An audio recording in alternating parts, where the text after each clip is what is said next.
আমরা তো বিভিন্ন ধরনের সেমাই বিভিন্নভাবে তৈরি করে থাকি। এইভাবে কি কখনো সেমাই তৈরি করে খেয়েছেন? যদি না খান একবার হলে এইভাবে তৈরি করে খেয়ে দেখবেন। অসম্ভব মজা এই সেমাইটা। এভাবে তৈরি করে একবার বানিয়ে খেলে সবসময় এইভাবেই খেতে ইচ্ছে করবে।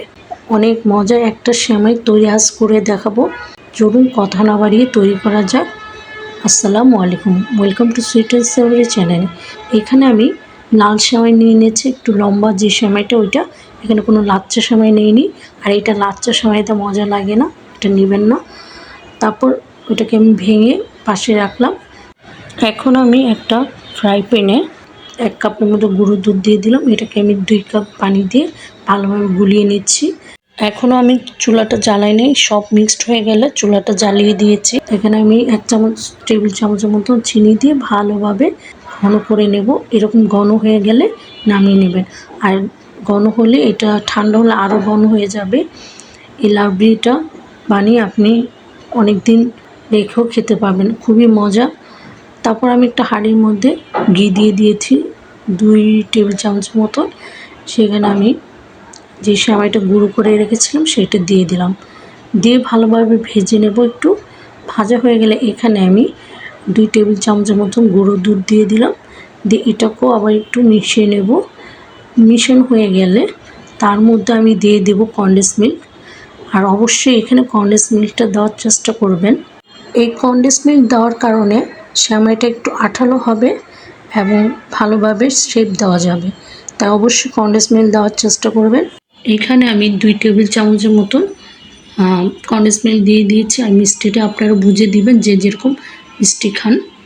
ভালোভাবে এটাকে নেড়ে চেড়ে যখন দেখবেন হাঁড়ি থেকে উঠে আসছে তখন এটাকে আমি নামিয়ে নেব। আমি উলট পালট করে ভালোভাবে কনডেন্স মিল্কের সাথে মিশিয়ে নিলাম। এখন এটাকে নামিয়ে নিয়েছি। এখন আমি একটা ঢাকনা নিয়ে নিয়েছি, আপনারা যে কোনো গোল কাটার জন্য নিতে পারেন।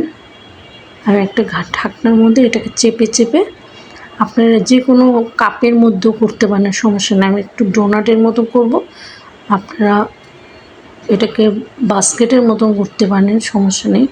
আমি এটাকে ডোনাটের শেপটা দিয়ে দিচ্ছি। দেখতেও সুন্দর, আর দেখতে যেটা সুন্দর হয় খেতেও খুবই মজা হয়। আর এভাবে যদি বানিয়ে দেন বাচ্চারাও খুব পছন্দ করবে, আর বড়রা তো পছন্দ করবেই। এভাবে করে আমি ডোনার শেপ দিয়ে আমি একটা চপস্টিক দিয়ে এরকম ডোনার শেপ দিয়ে দিলাম। তারপর এর মধ্যে আমি যে লাবড়িটা বানিয়ে রেখেছিলাম গুঁড়ো দুধ দিয়ে সেটাকে উপর দিয়ে একটু সাজিয়ে দিব। এটা খেতে যে কতটা মজা একবার না বানিয়ে খেলে বুঝবেন না। আর এটা একবার বাসা বানালে বাচ্চারা রোজ খেতে চাইবে, এমনকি বড়রাও খেতে চাইবে। এভাবে করে আমি সবগুলো তৈরি করে নেব সেমাই দিয়ে। সবগুলো তৈরি হয়ে গেলে আপনাদের দেখাচ্ছি কেমন হয়েছে রূপটা। এভাবে করে উপরে দিয়ে দিবেন। দেওয়া শেষ হয়ে গেছে। আমি একটু উপরে পেস্তা বাদাম দিয়ে সাজিয়ে নিয়েছি। আপনারা এখানে কিশমিশ বা কাজু বাদাম যেটাই বাদাম আপনারা ইউজ করতে পারেন। তারপর একটু ফ্রিজে রেখে শক্ত হলে এটা খাবেন, খুবই টেস্ট। আর যদি ফ্রিজে না রাখতে চান সমস্যা না, এটা বাইরে রাখলেও একদম সেট হয়ে যায়।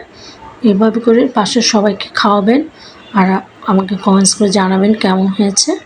এই সেমাইটা বানাতে বেশি সময় লাগে না, ঝটপট এভাবে করে তৈরি করে ফেলবেন এই সেমাইটা। আর অবশ্যই কমেন্টস করে জানাবেন কেমন হয়েছে। যদি ভিডিওটা ভালো লেগে থাকে অবশ্যই একটা সাবস্ক্রাইব করে দিবেন, আর লাইক শেয়ার কমেন্টস করতে ভুলবেন না। আর ভিডিও ডিসক্রিপশন বক্সে আমার ফেসবুক লিঙ্ক দেওয়া থাকবে, সেখানে একটা ফলো দিয়ে দিবেন।